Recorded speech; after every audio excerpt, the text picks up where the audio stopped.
Bismillahirrahmanirrahim.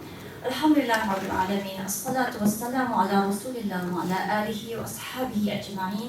Assalamu alaikum wa rahmatullahi wa barakatuh. And a very good morning. Yang berbahagia, Professor Dr. Durrishah Idrus, Campus Director of University Technology Malaysia, Kuala Lumpur. Yang berbahagia, Professor Wan Muhammad Noor Daud, the founder and former director of the Center for Advanced Studies on Islam, Science and Civilization, CASIS. Yang berbahagia, Professor Muhammad Zainiy Uthman, the newly elected director of CASIS. Welcome. Our esteemed speakers, distinguished guests, erudite scholars, ladies and gentlemen, welcome to the seminar and workshop on the Astrolabe, its history and application. My name is Kalina, a postgraduate student at CASIS, and I will be your MC this morning. We at the Center for Advanced Studies on Islam, Science and Civilization from the University of Technology Malaysia are indeed delighted to offer you this rare opportunity to submerge ourselves in the rediscovery of a significant aspect of the Muslim scientific heritage, the Astrolabe. Before we begin our historical, intellectual and scientific exploit, allow me to invite Ustaz Leidin Uthman, a master student of CASIS, to recite the dua. Please welcome.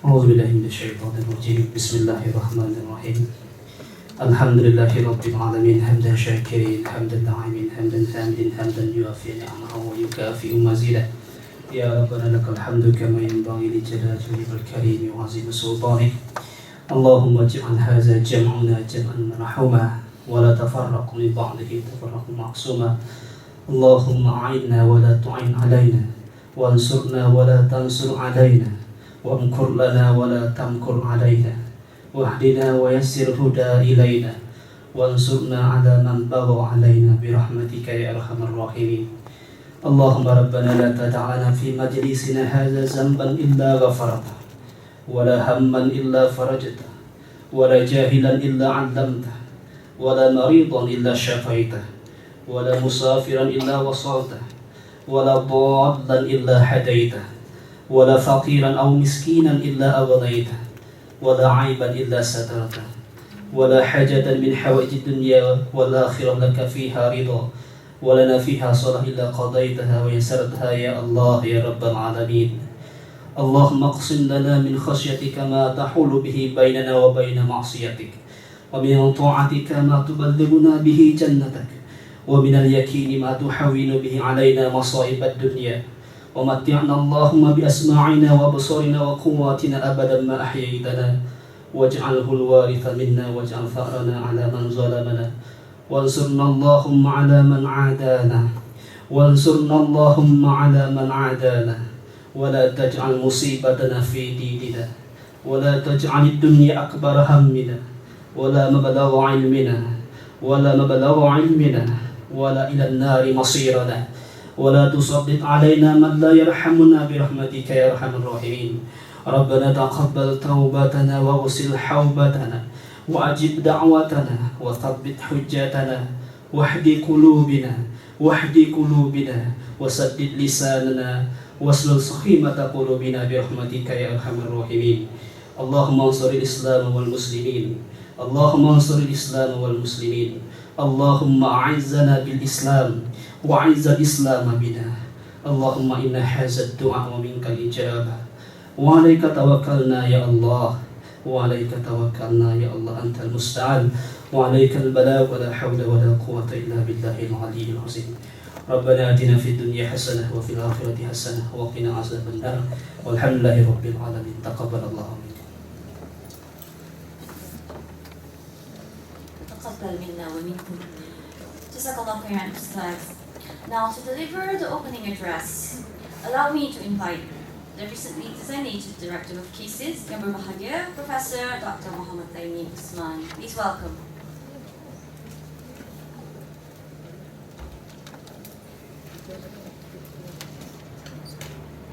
أعوذ بالله من الشيطان الرجيم بسم الله الرحمن الرحيم الحمد لله رب العالمين والصلاة والسلام على أشرف الأنبياء والمرسلين وعلى آله وصحبه أجمعين السلام عليكم ورحمة الله تعالى وبركاته. It's good to see a wide range of people that we managed to gather here. The gathering is also made auspicious, not only people coming from diverse backgrounds, but we have people coming all the way from Indonesia, people coming from different states in Malaysia. Because it is auspicious, because 4 years and 4 days ago, CASIS was born here in UTM. And it is because of the foresight and the wisdom of the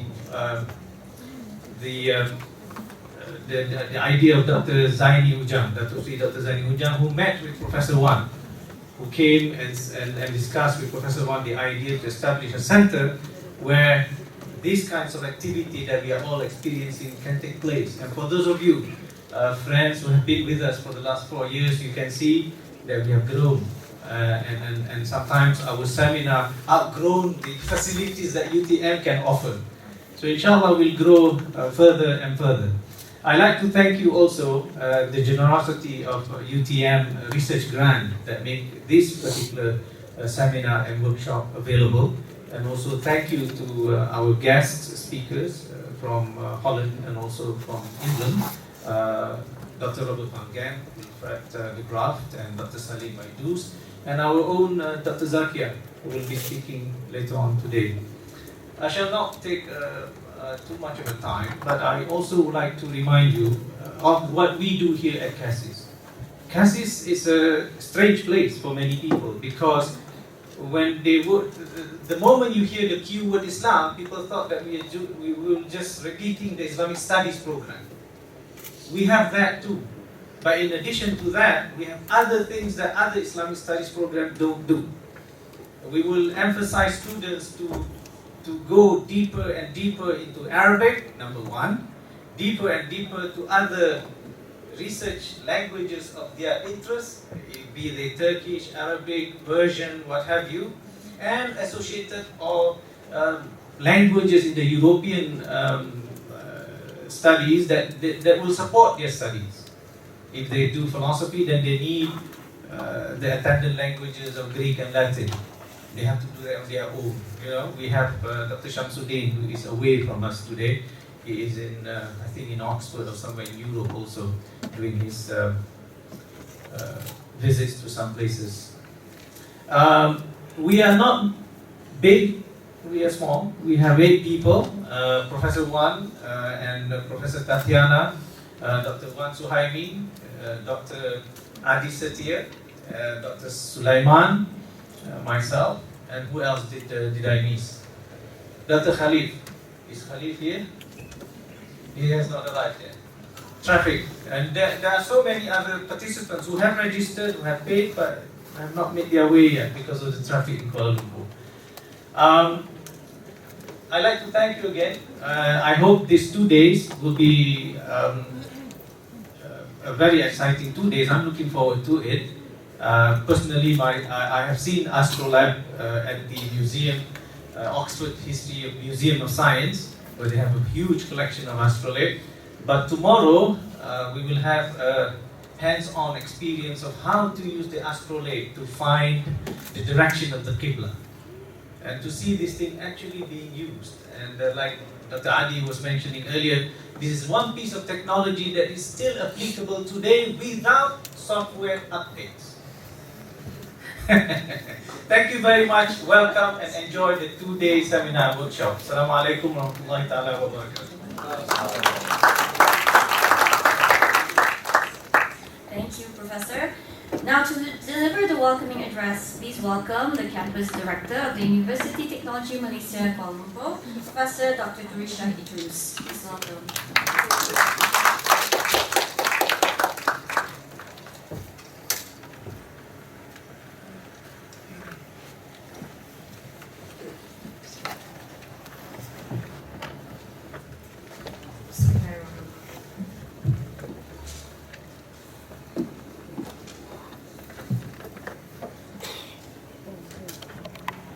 Assalamualaikum warahmatullahi wabarakatuh. And a very good morning.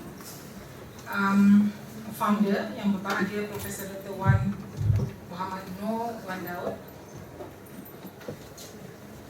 founder of CASIS, Yang berbahagia Profesor Dr. Muhammad Zainiy Uthman, the Director of CASIS, okay. Distinguished speakers, Dr. Robert van Gent from Utrecht, Dr. Salim Idrus, I hope I say this correctly, from British Muslim Heritage Center in United Kingdom, Mr. Wilfred de Graaf, yes, from Utrecht University, Dr. Nurzakiah, okay, from Islamic International Islamic University Malaysia Kuantan, Professor Dr. Tatiana, okay, yang berbagai Tan Sri, our Tan Sri today, our Dato, distinguished speakers, international scholars, okay, fellow academics, students, ladies and gentlemen. I would say I'm very happy to see a very good crowd. Okay, today, this morning, I would say this is hopefully, this is not the first workshop and seminar by CASIS, right? I hope there will be more to come, okay? Because it is really, for me, a good crowd, okay? So let's welcome all our distinguished speakers. I'll now speak on behalf of the Vice Chancellor. He is in Bangkok, but I'm sure if he's here, he would love to be listening to this two-day seminar workshop.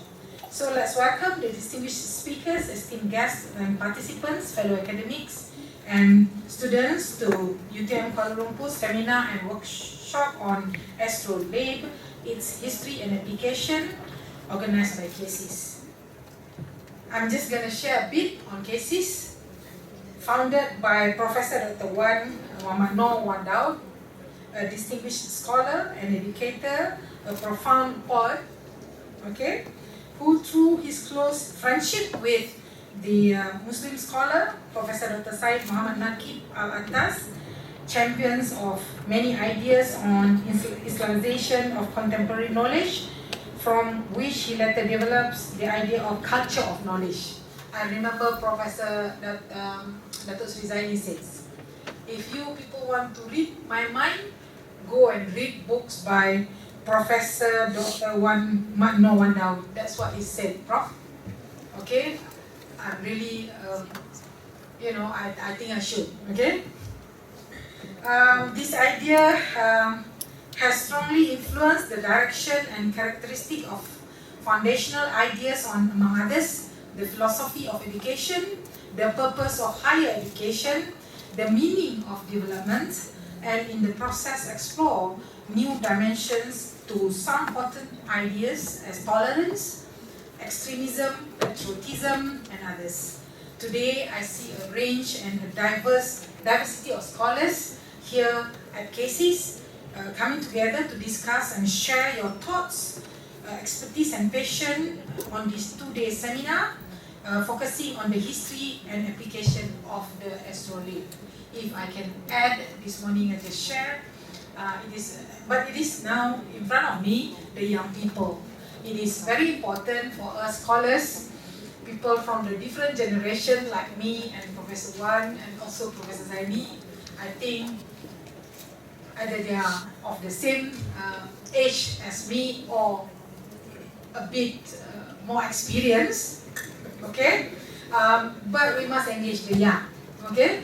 The young are the future leaders, and I can see the young faces, and that should excite us. If you are just sharing among us, and nobody is going to take it on, to share these thoughts, to really do research on it, to talk about it, to have discourses on it, and to grow from this thinking into something further that will enrich the generation, your generation, and the future generation, then I think it is, it will come to a waste, things that we do today. But I'm very happy to say, okay, we are very happy to say the young ones are here. That is really a good, development, and we hope that to continue in the future. So, these scholars that I've just mentioned their names just now, they're really, scholars in their respective fields, Dr. Gent, okay, from Utrecht, specialized in the history of astronomy in both its theoretical and practical aspects, right? And Dr. Salim Idrus, senior researcher, okay, at the British Muslim Heritage Centre, specializing in the history of science in the Ottoman Empire, okay? And Mr. de Graaf, the main research is on the history of Islamic astronomy, okay? I myself read on astronomy, and I think I would leave it to the experts. It is of higher level, so I will leave it to the experts. But it always excites me to know more about this, okay? And Dr. Nozakia, her expertise, she has a book to launch today, okay? I hope I'll be around. But if I'm around, I really am happy, okay, to see there are already several books, okay, by CASIS and also by people associated with CASIS, and that is good. People say publish or perish, all of us. That applies to all of us, okay, including myself. Professor Zainiy, okay, his expertise in the fields of Islamic thoughts and civilization, and especially in its scientific and historical aspects, okay. I think all of us meet here and we will, the Malay word is memakmurkan, okay. Memakmurkan is to prosper, to make things prosper so that it won't die down, okay. If it dies down, that means to the current generation it is of no relevance, okay. I think it is really of higher, it needs a higher intervention, so to speak, from all of us to sustain relevancy of topics such as history, history of Islamic civilization. So the young ones, I think you are here because you feel that there are topics, there are research, okay, there are studies, there are issues, there are gaps, okay, for you to sustain your interest for the years that you are with us or for the years that you are in the academic world. So UTM especially strongly encourage networking with prominent scholars from national and international institutions, especially those who share our spirit and whose fellowship and expertise help in broadening the intellectual horizons of this university, enrich its intellectual culture, and advance the mission of UTM. Therefore, this seminar and workshop spearheaded by CASIS is in line with the continuous efforts taken by the UTM to promote new dimensions in teaching and research based on smart partnerships, synergistic alliances. I'm not too sure we have MOA or MOU with Utrecht or universities in Indonesia. I want to share this with Professor Zainiy and Professor Wan, that we are looking seriously into having more and more people who do research, okay, at master level, PhD level, and postdoctoral level at UTM Kuala Lumpur campus. I will support that 1000% from today, okay? Meaningful engagements, these are the things that we encourage, value-driven approaches, win-win strategic collaboration. Win-win strategic collaboration. Win-win means same level, nothing lopsided, okay? Because I think we've gone through that 4 years back. I believe that this seminar and workshop will be extremely rewarding for all participants. I'm not going to touch on the technology. I have a minute or two this morning, okay, Chairman, that I Google on Astrolabe and I Google on Islamic civilization. Of course, I Google on everybody who are going to share the thoughts today. So I leave that to them, okay? I'll try to stay around and share the passion for this topic. And I seriously also believe it's not about who first invented what. That I don't think is of relevance here. What does it do to civilization? What does it do to society? Okay, so ladies and gentlemen, at present, CASIS is small, but small is good, okay? I don't think any center or school of policy studies, serious level studies, they should worry about having thousands of students. I've been sharing my thoughts with the Vice Chancellor, and I think I've been sharing it with almost everybody that I've met about this within this month. That I think is about producing, sharing, going on a wider scale, okay, having a good number, okay, CASIS will do just fine, inshallah. So at the moment we have 60 postgraduate students, that's a good number, okay, 35 master, 25 PhD, and they are coming from Turkey, China, Singapore, Nigeria, Indonesia, and let's have more, okay. Despite having been established just 4 years ago with limited human and financial resources, I'm very proud to say that CASIS, okay, has engaged associates from other parts of the world, produced many meaningful academic works and projects to enhance the understanding and practice of Islam as a religion, as a civilization, in facing the challenges of ignorance or extremism, conservatism, secularization, and everything, because some of it is actually instigated by the Muslims themselves, okay, around the world. So we in Malaysia, I'm sure Prof. Wan, Prof. Zainiy, and all of you members of the seminar, well, I think you share this. We are being put in a very defensive situation. We have to really again explain, okay, again, time and again, over issues, over actions, over reactions, okay, by Muslims around the world or so-called Muslims around the world over many issues. Extremism, the so-called terrorism, okay, whatever, okay, even in the past, people also, relate UTM to it. When I was in the UK doing my PhD, I bought a piece of Time magazine, okay, and there you are, in the middle spread of Time magazine, I saw a map zooming into UTM, and they were talking about, terrorism, So this is my 31st year with UTM actually, with 4 years outside of UTM. I must say for some years, after those years, okay, we have to really mind our P's and Q's while we were sharing our thoughts, having our classes, having debates with the postgraduate students. We were minding our words, our thoughts and everything. Whereas we think the majority or the 99.9% of the so-called Muslim, we are seriously people who love, share peace, and we love knowledge. We are advancing nations, and Malaysia is really a peaceful nation, and we welcome all of you international scholars. Inshallah, we offer you friendship, we offer you foundations for sharing, mutual sharing of things that actually seriously just what we share as humans in this world.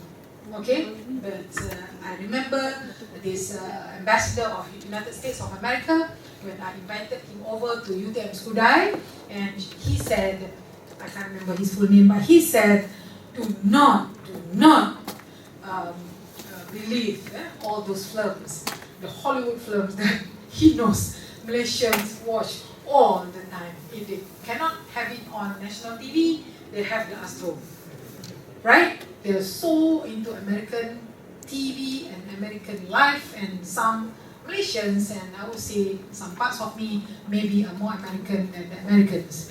So the Americans actually need not worry, but they do, okay? And they are looking after the Muslims around the world for things that are quite negative, but indeed Malaysians and most Islamic majority populated nations, I think we are really into knowledge, we are really into advancing ourselves, and really we believe the future of the world is in our hands. People who are thoughtful, people who love peace, okay, like what this 2-day seminar and workshop I'm proposing.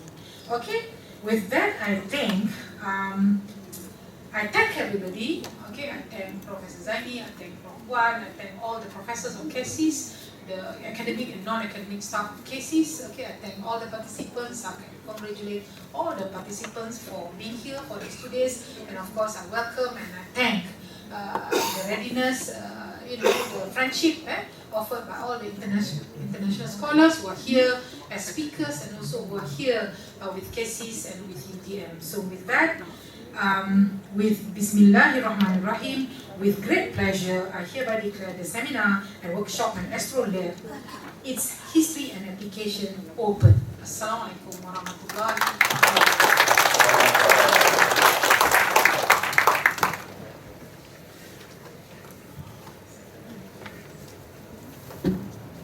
Thank you so much, Professor Durrishah, Idrus, for such encouraging words and enthusiasm. I believe we can really extract some of that energy with the rest of the seminar and workshop. Jazakallah khairan. Ladies and gentlemen, now we move on to our first presentation. Our first speaker will enlighten us on the origin, mathematical background, and use of the astrolabe. Our speaker, Dr. Robert H. van Gren, comes all the way from the Netherlands to share his knowledge and love for the history of astronomy, history of astrology, celestial cartography, and the history of calendars and timekeeping. Dr. van Gren studied mathematics, physics, and astronomy from the State University of Utrecht, culminating with a PhD in astronomy in 1989. He worked as curator of astronomy at the National Museum for the History of Science and Medicine in Leidin, known also as the Museum of Boerhaave. Dr. van Gren contributed significantly to the Muslim community in the Netherlands through his annual calculation of prayer schedules and meteorological projections that affect the visibility of the lunar crescent, which determines the beginning and end of Ramadan. For this section, Dr. van Gren will give a 45 minutes talk, followed by question and answer if we have some time. Do prepare any questions you have on a piece of paper. We may collect your paper, or you may also come forward to pose your question yourself. Please welcome from Utrecht University, Dr. Robert H.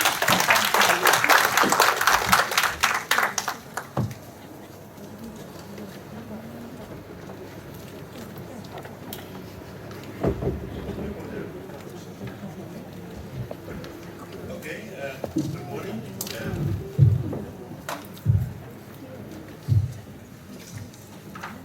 Thank you very much for the introduction, and I would also, of course, like to thank the organizers for inviting me and my colleague Wilfred Graaf from the Netherlands.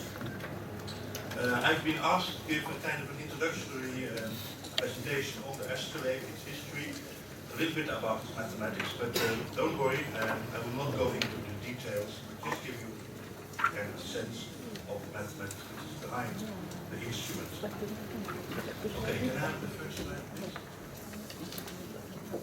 Okay, just to give you an impression, I'm showing you a real astrolabe and also an illustration from a manuscript in which you can see in the top right a person actually using an astrolabe. An astrolabe is an instrument, it's a kind of an iconographic instrument which is used all over in the Muslim world in past centuries. It is in fact an older instrument. It was in fact, as far as we know, invented by Greek astronomers. We don't know exactly who, but we know from Greek manuscripts that the principle of astrolabe was already known before the Muslim period. But when Muslim scientists began to become interested into astronomy and everything which was related to astronomy, they took up on the Greek manuscripts, had them translated into Arabic, and from that point on, they went forward. They made their own astrolabes, they added their own extra functions to the astrolabe, and later on we will see that the astrolabe was also introduced to Europe through Latin translations in the 12th century and afterwards. An astrolabe, I will show you in a few more slides how it's actually made up. It's different components, but it's metal instrument. It's made out of brass, so it takes quite some time to make an astrolabe. You need skilled craftsmen who can make such kind of instrument. And you also have to know a little bit about mathematics in order to produce an astrolabe which you can actually use. Next slide, please. You can find astrolabes, at least mention of astrolabes, not only in scholarly publications, but even in stories like the 1001 Nights, which, at least in Europe, used to be rather popular. And in this particular illustration, which comes from an English translation published in the 19th century, you can see in a particular story in 1001 Nights how a barber actually uses an astrolabe to determine the right moment for giving his customer a shave and haircut. So it's an instrument that also, at the same time, it also shows you that the instrument was not only used by astronomers, it was also used by astrologers, because in order to calculate the horoscope, you have to know the position of the planets, the sun, and moon, with respect to the horizon, and an astrolabe is a very convenient instrument for making such computations. It was also used by timekeepers who were associated with this, because with the same instrument you can also determine things like prayer time, or Muslims all around the world is a very important topic. So you can see this instrument could do a lot of things. You could use it to determine the time, but you could also use it the other way around, set the instrument to a particular time, and then show you how the moon, the sun, constellations were oriented with respect to the local horizon. Next slide, please. Even in modern day time, you can find astrolabes depicted on, in this case, a banknote, half dinar banknote, which comes from Iraq from some time ago. Astrolabes, particularly the larger ones, are often very beautifully made, so you can find them, they're very collectible items as well. You can find them in many collections all around the world, European, Islamic of course. I've recently learned that also here in Kuala Lumpur, the Museum of Islamic Art has a few astrolabes in their collection, so if you ever want to see a real astrolabe, you will not be allowed to touch it, I'm afraid, but if you want to see it, go to the Museum of Islamic Art in Kuala Lumpur, and then you really have a real astrolabe for you. In the workshop, which Wilfred Graaf and I will be doing tomorrow, we can of course not present you with a real astrolabe, they're much too expensive for that, but we offer you a kind of a substitute in which has the essential parts on it, and we will explain how to use it, do a few exercises with it, and hopefully you will then appreciate more the complexity and also the usefulness of this instrument. Because remember again, this astrolabe we used for a very long time, from the Greek period all the way until 100, 150 years ago. That will not say that you still cannot use them. You can still use them for doing the same computations. Nowadays, of course, you would use your smartphone or your laptop or the internet. But what happens when your batteries run out? What happens when you have no internet connection? Then you can do nothing. This thing can still do it for you.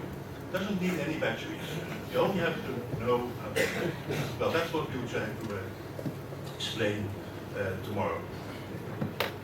Next slide, please. And at the beginning I'm just showing you a couple of pictures of astrolabes. A little bit later I'll go further into the mathematical details. This is from Europe. This is a very large tapestry which you can find in Spain, in the city of Toledo. The tapestry itself was made around 1500 in northern Belgium, in Belgium or perhaps northern France.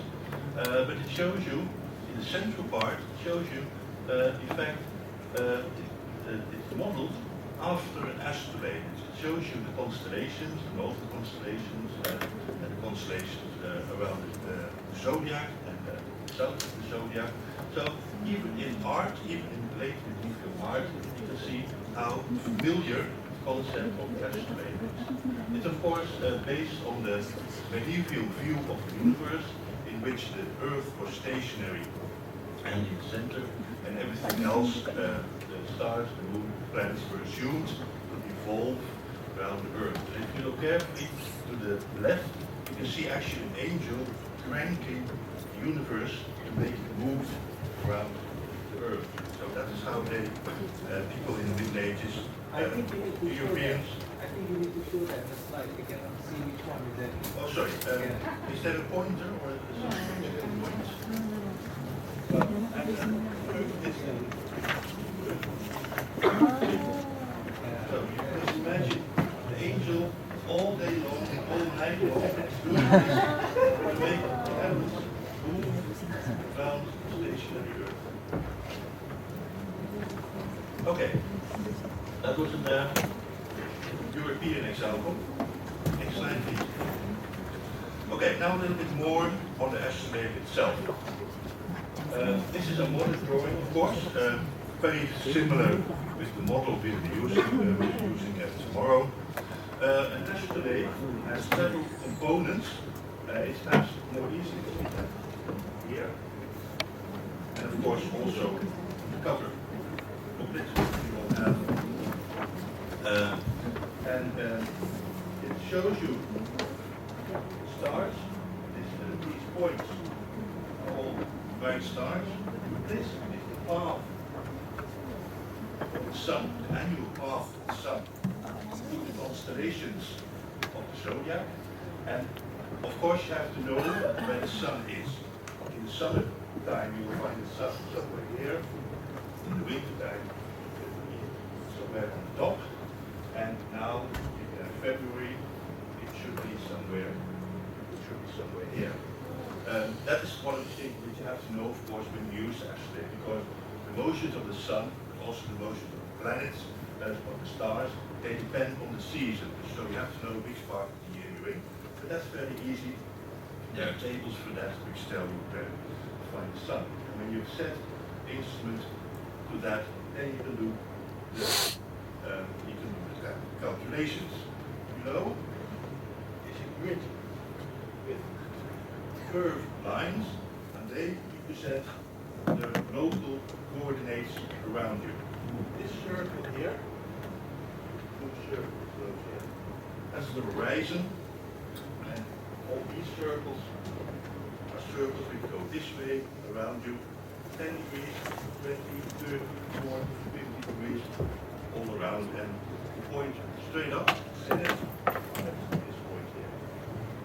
And setting the instrument to the right date, to the right time of the day or the hour, you can then instantly see whether a particular star or the sun is above, below the horizon, whether it's west or the east, and more than that, goes right. Okay, that's easier. So that is in principle what this instrument can do. Set the time, it tells you where the sun and the stars are.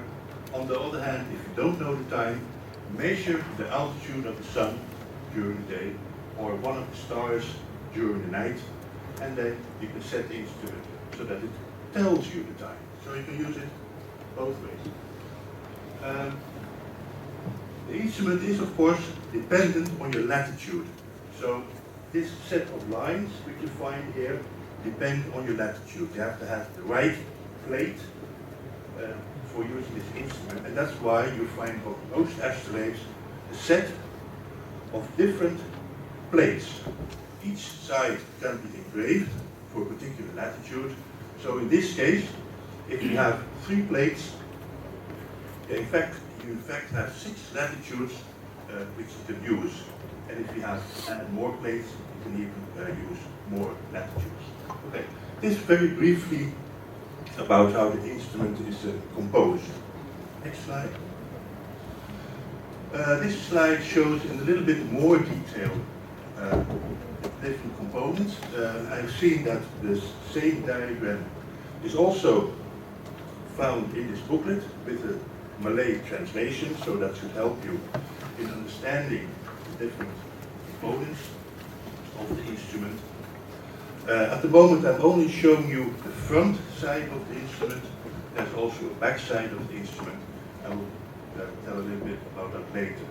This part is important because with this part, which can also rotate, swivel, you can use that for measuring the altitude of the sun or the star. Next slide, please.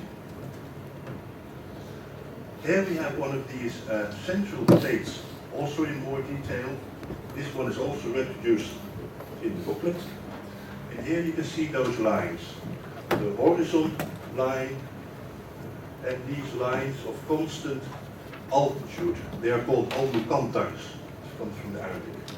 And there are also lines of constant compass direction. They tell you if an object, celestial object, is in the south, or in the east, or in the west, or at a particular angle in between.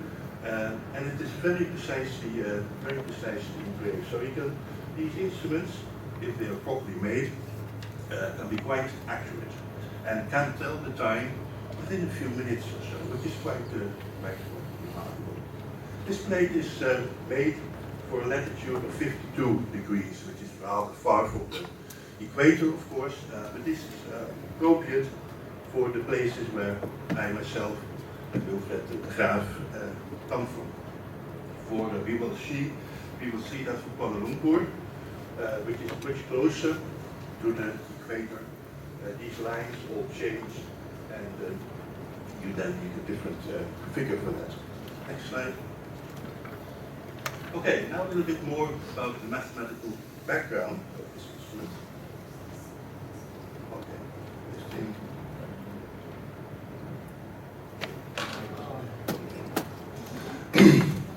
Okay, the Astrolabe is based on a projection of the celestial sphere. Now you must realize the celestial sphere is kind of an imaginary sphere which surrounds us, on which you can plot the positions of the stars and the sun. So this is the sphere. This circle here is the celestial equator. This red circle here is the apparent path of the sun. And the stereographic projection is based on, you can imagine a light bulb here on the one extremity of the celestial sphere, and to do it properly you have to choose the south celestial pole for that, and you have here a plane on which each light ray, when it meets the circle, is projected on the plane. So the celestial equator, this circle here, becomes this circle, and the red circle here, when projected, becomes this circle.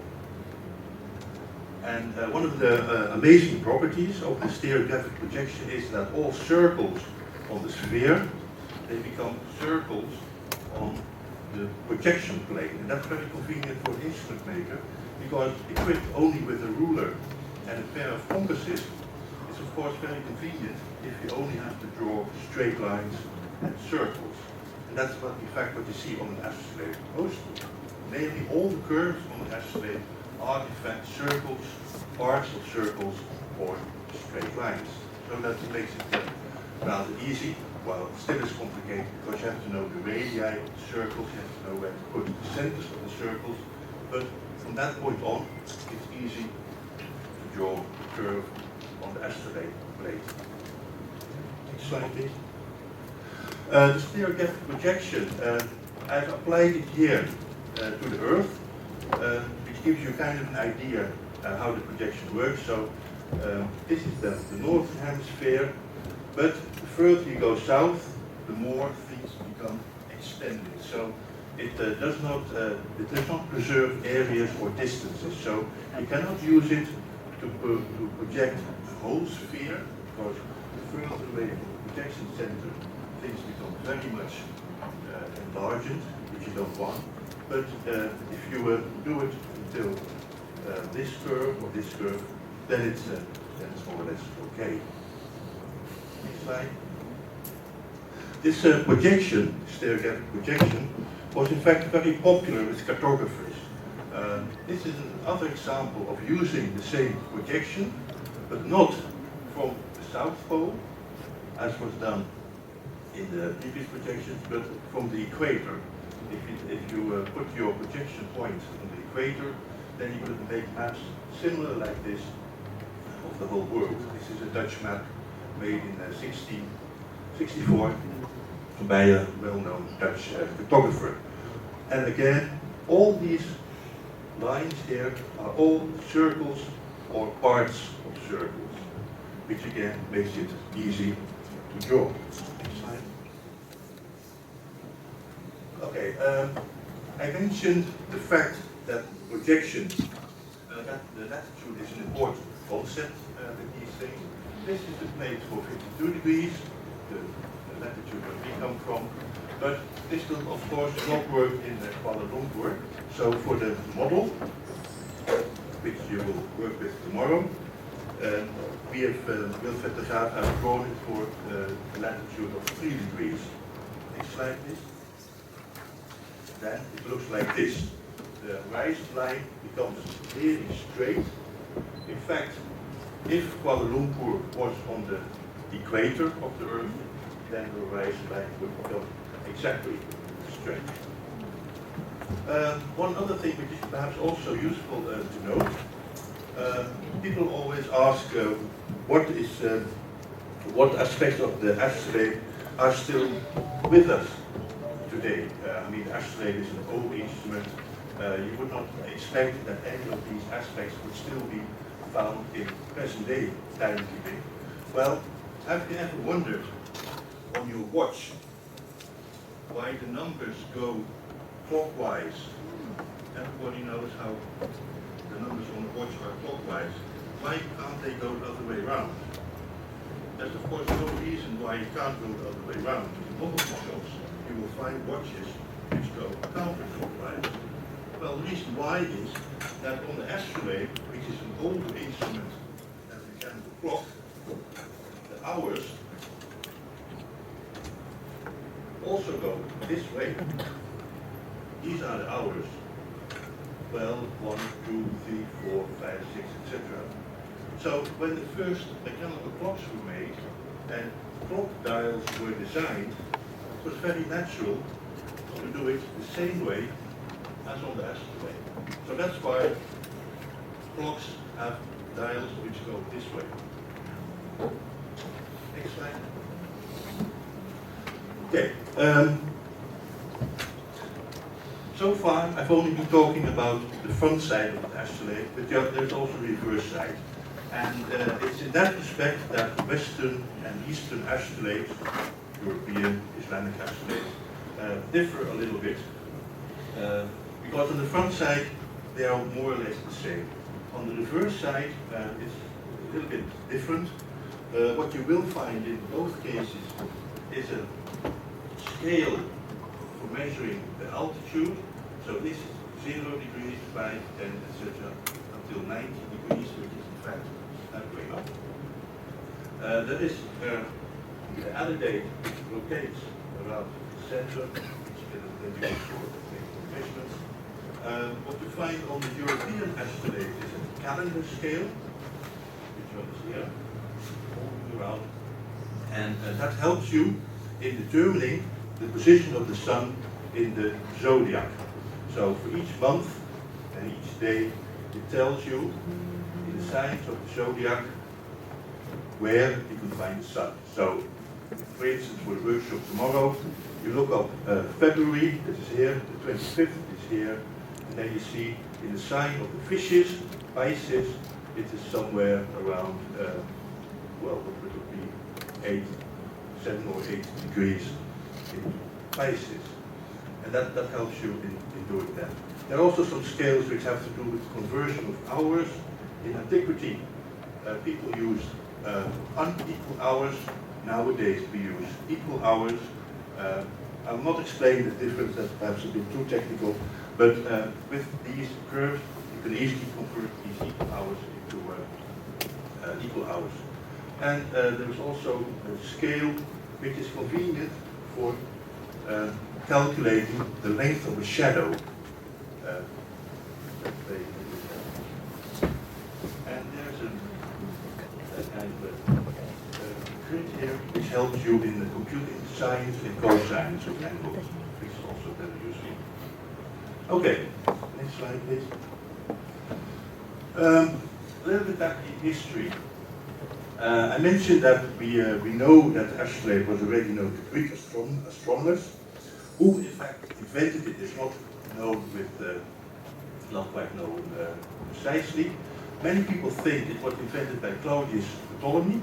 He was a very famous astronomer who worked in Alexandria in about 150 AD. And here, in a medieval manuscript, you see Ptolemy with an astrolabe.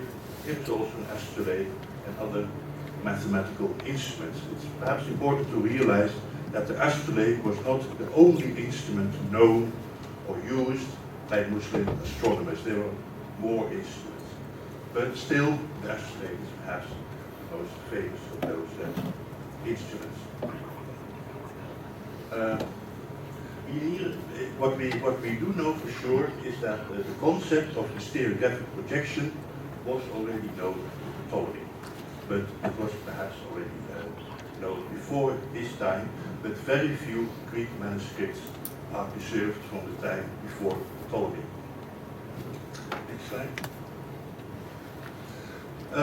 This transmission of Greek knowledge into the Islamic world that went in, of course, in several stages, several centuries that you have to consider. But very briefly, you can perhaps imagine that most of the knowledge of Greek mathematical sciences was concentrated in Alexandria, with a center of knowledge in the ancient Greek Hellenistic work. After the Muslims conquered most of the regions found on this slide, you can see that the interest in science eventually comes into Baghdad. Famous city, of course, which was founded by Abbasid ruler al-Mansur in 762. And Baghdad would play a very central role in assimilation of science, not only from the Greeks, but also from India and also from other parts of the Middle East. And it's from here on that you find the first detailed astronomical studies in Arabic language, of course, and that the first astrolabes and other instruments are made. Some of the most earliest translators, but also instrument makers, astrolabe makers, actually came from Haran. Very famous, also center of knowledge at that time. And from then on, of course, the knowledge of astronomy, astrolabes, and other instruments, of course, spreads all over the Muslim world. It travels westwards, also eastwards. Some of it, of course, also comes to this region. The next slide shows you how this transmission of Islamic knowledge then became familiar to Europe. From Baghdad, via Cairo, Northern Africa. Translations were made in the 12th century in Spain, when part of the country was reconquered by the Christians. But Toledo became a very important center of translation. The Christian king who conquered Toledo, he was wise enough that he did not have the Islamic manuscripts destroyed, which of course often happened, but he instead preserved them, had them preserved, and had them. He gave at least made it possible to have them translated. And through these translations, knowledge of Islamic astronomy, Islamic science, knowledge of the astrolabe also became available to European scientists, and then it goes further north to university cities as Paris, Oxford, and of course other places. Next slide, please. I already mentioned that astrolabe, you find it depicted in all kinds of manuscripts, not only astronomical, also poetical manuscripts. Here is a case, an example of a Turkish astronomer. I think we will hear a bit about him later on. I'll just briefly show you this slide. It shows you the observatory of Takyadin in Istanbul, a very famous astronomer who lived in the late 16th century. You see him here in the center, with an astrolabe, of course, but also with other instruments. Radio quadrant, here's another quadrant, globe, a measuring instrument, another measuring instrument, a terrestrial globe, a chemical clock, which was apparently probably imported from Europe. So you see that the astrolabe was not the only instrument known. Takyadin also had access to much larger instruments. Here is one, for instance. Next slide, please. So far I've only been talking about Islamic and European manuscripts. There was also, of course, the Hebrew Jewish community living in the Middle East, and they, of course, were also interested in astronomy. And here you can see a Hebrew manuscript, guide for the perplex by a very famous Hebrew scholar, Moses Maimonides, and also here, no surprise, a person with an astrolabe. Next slide. I'll now show you a few more real astrolabes. This is a special astrolabe which is in Oxford, at the University of Science, as already been mentioned before. This astrolabe very much resembles the astrolabe model we will be using tomorrow, but it has something extra. It has a calendar movement inside the instrument. But to see that, you have to look at the other side. Next slide. And you can see this is the back of the astrolabe, but it doesn't have the usual diagram, usual figures, but it has a kind of a scheme in which you can set the calendar, and then the lunar phases will be shown. And with this set of gears inside the astrolabe, you could actually make this work. So this is a very rare, very special kind of astrolabe. Following that slide, please. This is an astrolabe which is preserved in Denmark, in the Danish collection. It's also an Islamic astrolabe, but it was made for a very famous person. It was made either for Ulugh Beg, ruler, but also interested, ruler of Samarkand in the early 15th century, but he was also interested in astronomy. So we know from inscription on the top, which is partly erased, unfortunately, that it was made either for him or for his father, Shah. So that would also be, well, the date, it's actually dated this instrument, so we know quite precisely. And here you can see the reverse side. In this case, most of the backside is filled with tables, astrological tables. Next slide, please. Okay, this is an interesting diagram because it shows you a little bit about the distribution in time when astrolabes were actually made and used, of course. But separating the Eastern Islamic astrolabe from the Western European astrolabes. You can see that the earliest preserved astrolabes, unfortunately there are no preserved Greek astrolabes, but the first Islamic astrolabe date from the late 9th, early 10th century, and it goes on, as you can see, even beyond 1900. But you can also see that most astrolabes which were made, or at least which are preserved, there are two periods. This is a productive period, but from this period even more have been made and are still preserved. While if you look at European astrolabes, you can find that most of them date from this period. And the earliest European astrolabes don't surface until 1200, which of course more or less coincides with the period when the earliest European translations of the Islamic astronomical works became available. Now this is a census which is already 60 years old. Now we have information on more astrolabes, but in general this picture does not change much. Next slide. Okay, regarding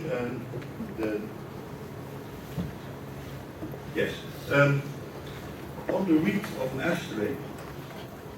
Yes, I have my own clock.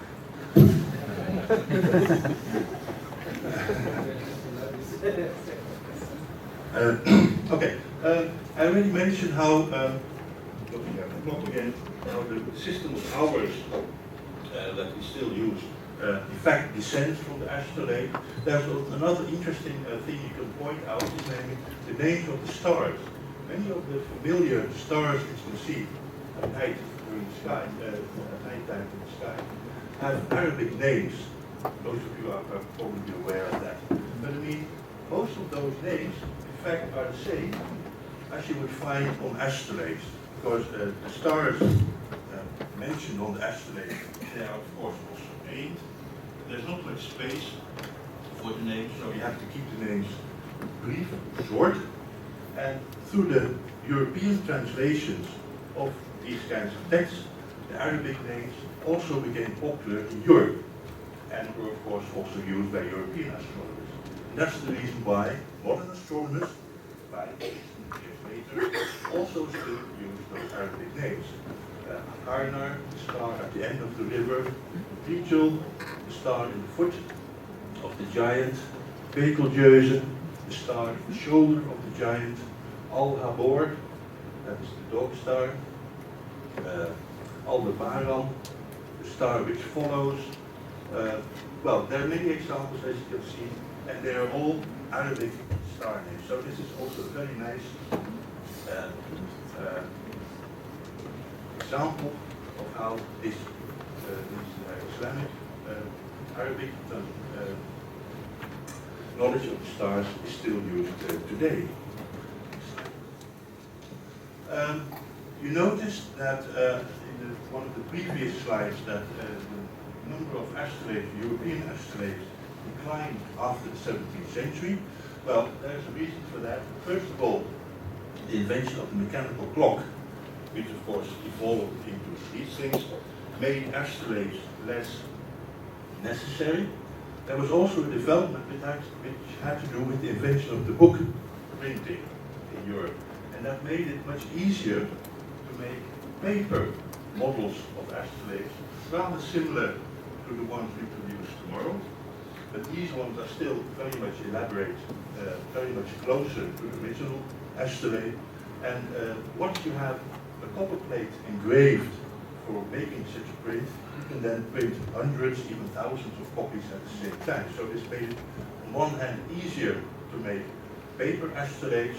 On the other hand, paper astrolabes were very vulnerable, so once they got damaged, they were usually thrown away. So in fact, there are very few of these examples actually still around. But this is a fairly complete one, also made in the Netherlands by Willem Blauw. Next slide. From these paper astrolabes, these kinds of variants were made in which, in fact, the rotating part with the stars became the fixed part, and the fixed part with the horizon became the rotating part. So in fact, the two layers were reversed. And these evolved into the modern star finders, which you can still use for determining where the constellations are in the sky. You can see that on the next slide. This is then the Russian version. The horizon ring, unfortunately, is missing, but from the step from this to this, the modern versions is in fact very small. So in fact, the astrolabe is still with us, but in these more simplified forms, which can only tell you whether a particular constellation is above the horizon, whether it's in the south or in the east or the west, or whether it's invisible because it's below the horizon. Next slide. Okay, as I already mentioned, astrolabes are very precious objects. So, I mean, the chance of finding an astrolabe for peanuts, that's to say for very little money, that's almost zero. Still, if you travel around the Islamic countries, at least in North Africa, you will often be offered these kinds of astrolabes. But I hope that by now that you will know that these are not real astrolabes. These are fake astrolabes made for the tourist market. They do resemble real astrolabes in a certain sense, but as you can see, the craftsmanship is very, very poor. I mean, look at the lines here. They should be straight and perpendicular. And I cannot read Arabic, but I'm quite sure that the texts, if these are texts, are just are not always very legible. So if you find something like this for only a few, what is your currency, ringgits? something like that. Well, if it's only for a few ringgits, then there's no problem in buying that. But if somebody asks you 10,000, 100,000 or a million for that, don't buy it because it's not a real astrolabe. It's really a tourist thing. Okay, this is one side. The next slide should be the other side. Well, as you can see, it really is a jumble of lines and letters and words. I cannot read it. Perhaps some of you can read part of this, but again, this is not a real astrolabe. Okay, then the last slide, I think. Oh, yes. Okay, there is a large literature on the astrolabe. Many Western collections, museums, have fairly large or very large collections of astrolabes. Most of those museums have very beautiful catalogs. This is one from the National Museum of American History in Washington. These are two catalogs from the Adler Planetarium in Chicago. Greenwich Maritime Museum in London has, of course, also a large collection. Time Museum, well, that museum doesn't exist anymore, but it has, the catalogue is marvelous. So if you want to know more about the history of astrolabes and detailed descriptions of dozens of astrolabes, then these catalogues are very useful. This book by James Morrison is very useful if you want to know more about the mathematical background. It goes very deep into the mathematical details of astrolabes, how to draw them, how to build them. Unfortunately, only this book is online. These books are not online, so you'll have to borrow them from a library or try to buy them. But this catalog is online, and I can recommend it to anyone who wants to know more about the background of the astrolabe. If you Google on the name of the book or on the authors, you can easily find it, and you will not be disappointed. The last slide. Yeah. At the moment, I'm building myself a website on the history and bibliography of the astrolabe. It's still in progress, so there are many parts which are not yet online, but I do hope within a year or so that I have most of the bibliography of the astrolabe online, and that will help you in finding books, but also articles, papers, and whenever something is online, I will also provide a web link with that. Okay, I hope that will be sufficient as an introduction to the astrolabe. Tomorrow at the workshop, we will go much deeper into the instrument, and we will not only do the astrolabe, we will in fact have 4 workshops tomorrow. One will be on the astrolabe, but in the other workshops, we will also hope to introduce you to some other aspects of Islamic astronomy. Thank you very much for your attention.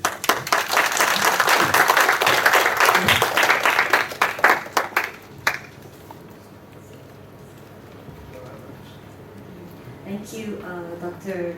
Van Kant, for that very breathtaking description on the precision of mathematical instrument of astrolabe.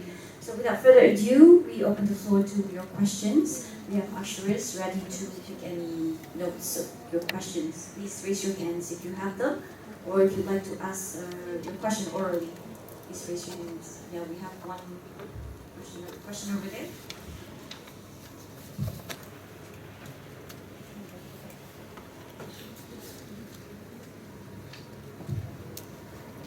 Assalamualaikum and very good morning to you, Dr. Van Kant. I'm Muhammad Husni, a student, master's student in CASIS. My specialty is in the study of Islamic technology. My master thesis is working on a philosophy of technology of Banu Musa, 9th century Muslim engineers in Baghdad Caliphate Port under Al-Ma'mun. My questions, I have 2 actually.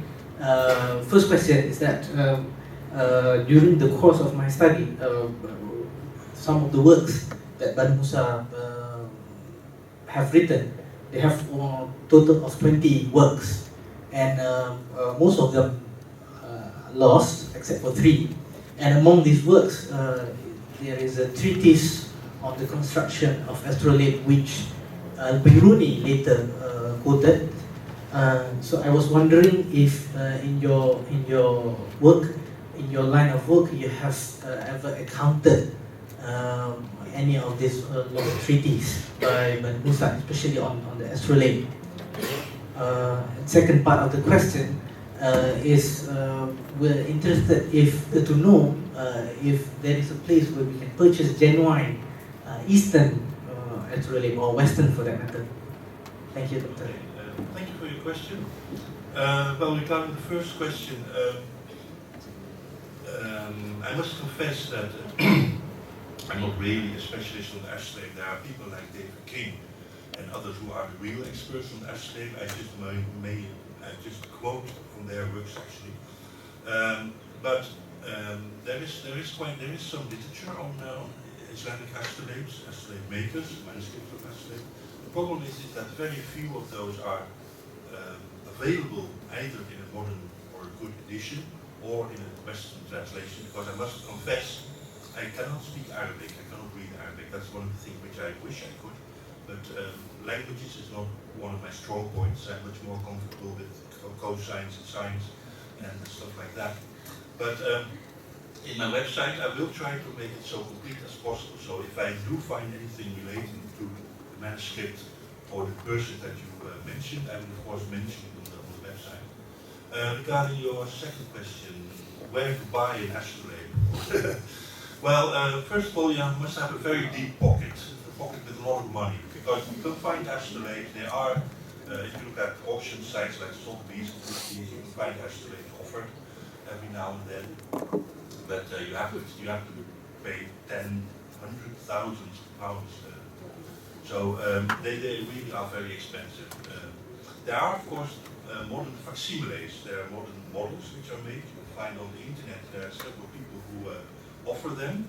They are much cheaper, of course, but they are not real astrolabes, of course. But they are modeled very closely after real astrolabes. And in some museums, in Istanbul, for instance, there's a very good museum where they have replicas of all kinds of Islamic instruments, not only astronomical but also mathematical, physical, technological instruments, and they are very cleverly made, those models. So if you could perhaps try to contact the museum and find out where they had these models made. They're very good models, so you might find them useful. Does that answer the question? Thank you. Do we have any more questions? Yes, at that.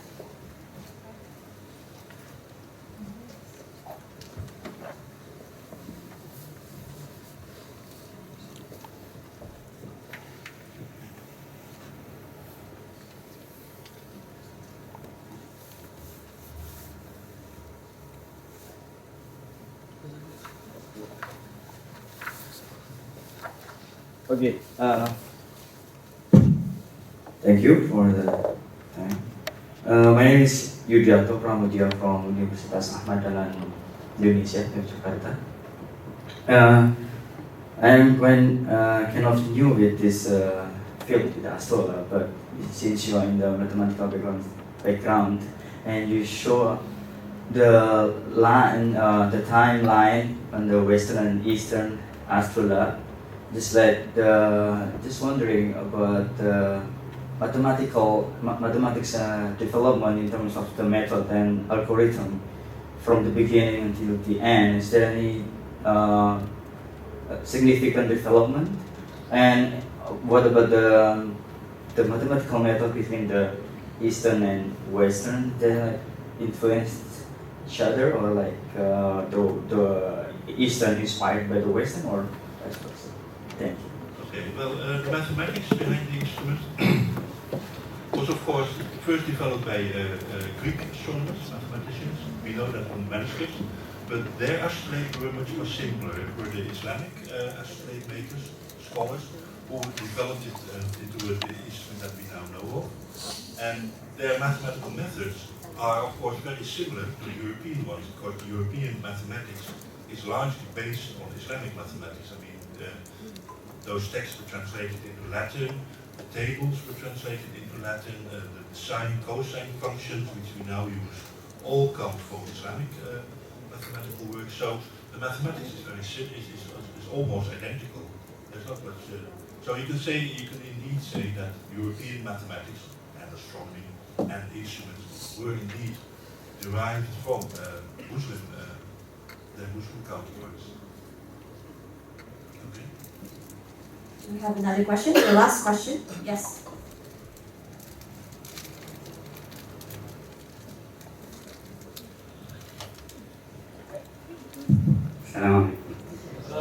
Thank you. I just have a comment regarding this clockwise movement of clocks and astrolabes. I just wanted to share my own theory, is that this actually predates the astrolabe as well. It actually is, if you look at countries higher latitudes of greater than 23 degrees, where they use sundials. If you look at the sundial, the shadow will actually move clockwise. So I would, my own theory is that the sundial's movement, shadow going clockwise, was actually the reason why clocks are clockwise rather than astrolabe. Thank you. Yes, okay, that's indeed another theory which I think is equally plausible. But in this case, of course, I wanted to link it more specifically with the astrolabe. I mean, I did not talk much about sundials, but indeed it's true, it goes the same way around. And it is perhaps also of interest that the whole clockwise business of sundials or astrolabes or clocks, of course, based on the Northern Hemisphere civilization as we know it, originated on the Northern Hemisphere. If it had originated in Argentina or New Zealand, then of course everything would go the other way around. But that's the way it is. So the most old civilizations started north of the equator, so that became the prevalent way. The same way that we still have most of our maps with north upwards. It's only in Australia that you can find maps of the world with south. Okay, I would like to leave it. But thanks for your comment. Thank you so much for all the questions. You will have more opportunity, of course, during our tea break. You can ask your questions personally during lunchtime. Of course, you have tomorrow to continue with your questions. We thank you, Dr. Van Ten, and to honor you, we invite our founder and former director of CASIS, Professor Wandao, to deliver a token of appreciation for you.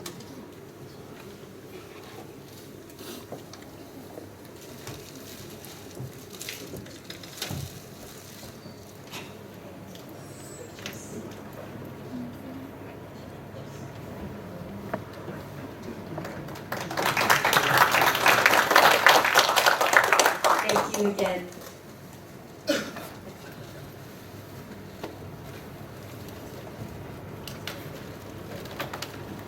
So now it's break time, ladies and gentlemen. Before we take a break, we'd like to request your attendance for a photography session at the back of the room where our director and former director are standing. Please position yourself to the back of them. Perhaps you will form 3 lines.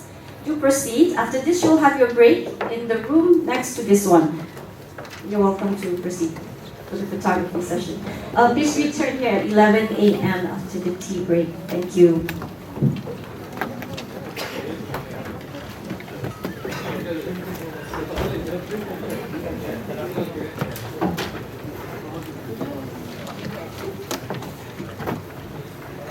Everyone is invited for the photography session, so everyone that's at the back can simply come downward, and those who are at the side, please squeeze yourself to the middle of the room.